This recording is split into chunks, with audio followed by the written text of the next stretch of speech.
Akan membahas tentang uji korelasi rank eksperimen, salah satu uji korelasi yang sifatnya non-parametrik dan tidak memerlukan uji asumsi klasik seperti uji normalitas dan kawan-kawan.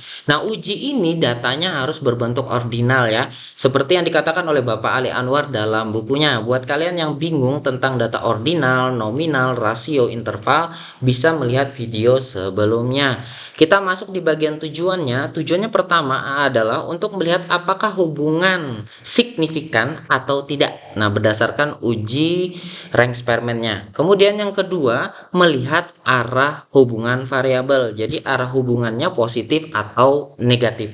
Untuk standar keputusannya, jika nilai sigma-Taylor lebih kecil dari 0,05 berarti ada hubungan signifikan. Jika nilai sigma-Taylornya lebih besar dari 0,05 berarti tidak ada hubungan signifikan. Kemudian bisa kita lihat juga dari tabel korelasi koefisien, yaitu jika nilai RHO hitung, RHO itu erat kaitannya dengan eksperimen ya. Jika nilai RHO hitung lebih besar dari RHO tabel, maka ada hubungan signifikan. Jika nilai RHO hitung di bawah RHO tabel, berarti tidak ada hubungan signifikan. Begitu.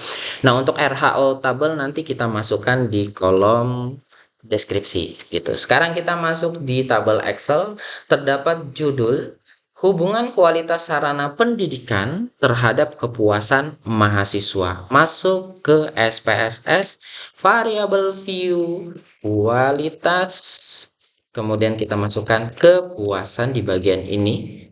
Klik data view, masuk ke data Excel, kita copy, kemudian Ctrl Fast. Sekarang kita lakukan penghitungan, analyze, correlate, kemudian kita klik ini, kita Ctrl A, kita pindah ke bagian ini, dan kita centang eksperimennya, karena kita melakukan uji rank eksperimen. Yang person jangan dicentak. Kita klik OK. Maka akan muncul output yang seperti ini. Yang pertama kita bisa melihat di bagian sigma-Taylor-nya terdapat angka 0,002 di bawah 0,05 berarti terdapat hubungan signifikan. Kemudian untuk melihat arah hubungannya, kita bisa lihat di bagian correlation coefficient itu terdapat angka 0,838. Angkanya positif kan ya, berarti hubungannya positif. Kalau seandainya di sini negatif, berarti hubungannya negatif. Begitu. Sekarang kita masuk di RHO yang fungsinya sebenarnya sama saja dengan sigma-Taylor.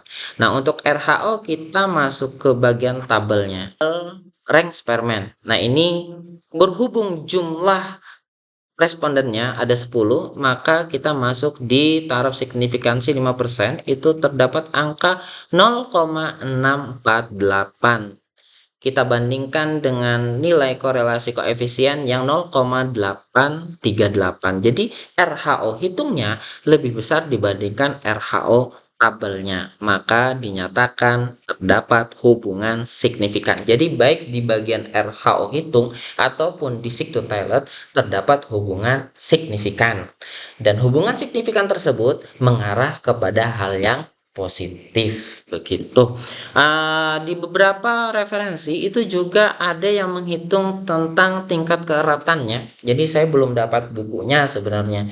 Cuman karena di beberapa website ada, lalu saya cari beberapa catatan dan muncullah yang ini. Nah, ini punya Bapak Patrick Scober, PhD. Nah, ini ada angkanya di sini. Kita bisa dilihat di bagian ini 0,00 sampai 0,10 dan sampai terakhir 0,90 sampai 1,00. Nah, angka yang kita lihat itu di bagian ini. Korelasi koefisien 0,838. Nah, 0,838 itu masuk di bagian ini. Maka tingkat keeratannya itu pada bagian strong korelasi. Jadi pertama tingkat hubungannya itu kuat, kemudian mengarah kepada hal yang positif, dan terakhir hubungannya signifikan. Begitu kesimpulannya. Nah, ini semua nanti bakal kita di kolom deskripsi bukunya Bapak Ali Anwar, termasuk yang ini, yang tabel rank eksperimennya juga kita masukkan semua. Mohon maaf apabila ada kekurangan, nanti dikasihkan aja di kolom komentar apa yang kurang dan apa yang harus diperbaiki. Terima kasih.